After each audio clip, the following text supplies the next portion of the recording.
ओम गण गणपते नमः। ओम सरस्वते नमः। ओम गुरुदेवाय नमः। कार्तिक महत्व का 13वां अध्याय। नारद जी बोले, दैत्यों के शीन प्रहारों से व्याकुल देवता इधर उधर भागने लगे। तब इंद्र आदि को इस प्रकार भयभीत देखकर गरुड़ पर चढ़े भगवान युद्ध में आगे बढ़े। उन्होंने अपना शगण नामक धनुष उठाकर बड़े जोर से टकोर किया। त्रिलोकी शब्दित हो गई। पल मात्र में ही भगवान विष्णु ने हजारों दैत्यों के सिर काट गिराए। यह देखकर जलधर को क्रोध की सीमा न रही। फिर तो भगवान विष्णु और जलधर का महान संग्राम हुआ।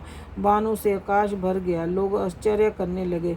भगवान विष्णु ने जब बाणों के बेग उस दैत्य की ध्वजा, छत्र और धनुष बाण काट डाले तो एक बाण से उसकी छाती में प्रहार किया। इससे व्यथित हो उसने अपनी प्रचंड गदा उठा गरुड़ के मस्तक पर दे मारी। गरुड़ पृथ्वी पर गिर पड़ा। साथ ही क्रोध से उस दैत्य ने होठ काटे और भगवान विष्णु की छाती में भी तीक्ष्ण बाण मारा।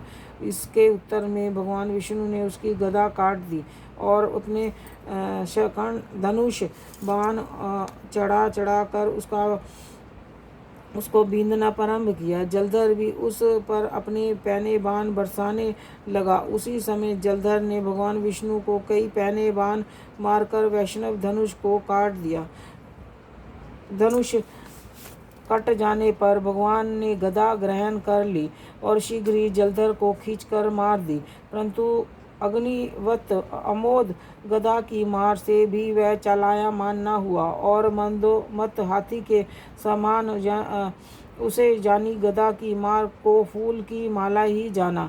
साथ ही उस युद्ध दुर्गम ने अत्यंत ही क्रुद्ध होकर एक अग्निमुख त्रिशूल उठाकर विष्णु पर छोड़ दिया।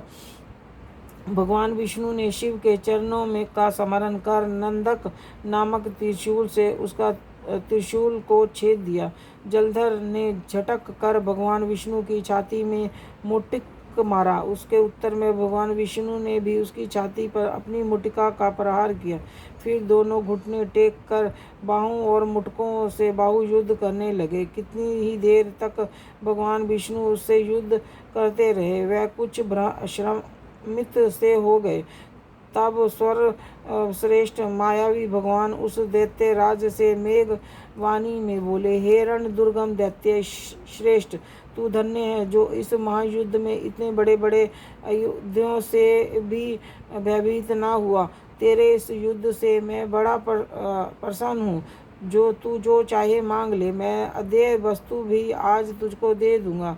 मायावी भगवान विष्णु की ऐसी वाणी सुनकर जलधर ने कहा, हे भावुक, यदि आप मुझ पर प्रसन्न हैं तो वर दीजिए कि आप मेरी बहन के साथ अपने सारे कुटुंबों सहित मेरे घर पर निवास करेंगे। नारद जी कहते हैं, उसके ऐसे वचन सुनकर भगवान विष्णु को खेद तो हुआ, किंतु उसी क्षण देवेश ने तथास्तु कह दिया।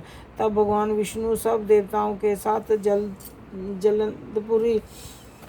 जलंधरपुरी में जाकर निवास करने लगे। जलंधर अपनी बहन लक्ष्मी और देवताओं सहित भगवान विष्णु को वहां पाकर बड़ा प्रसन्न हुआ। फिर देवताओं के पास जो रतन आदि थे उनके स्थानों पर दैत्यों को स्थापित कर जलधर पृथ्वी पर आया।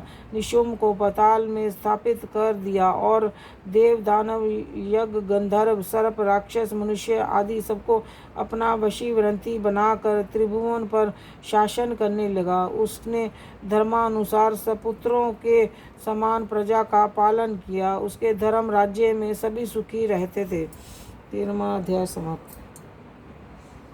भजमन नारायण नारायण नारायण, लक्ष्मी नारायण नारायण नारायण, भजमन नारायण नारायण नारायण, भजमन नारायण नारायण नारायण। जय विष्णु भगवान की जय।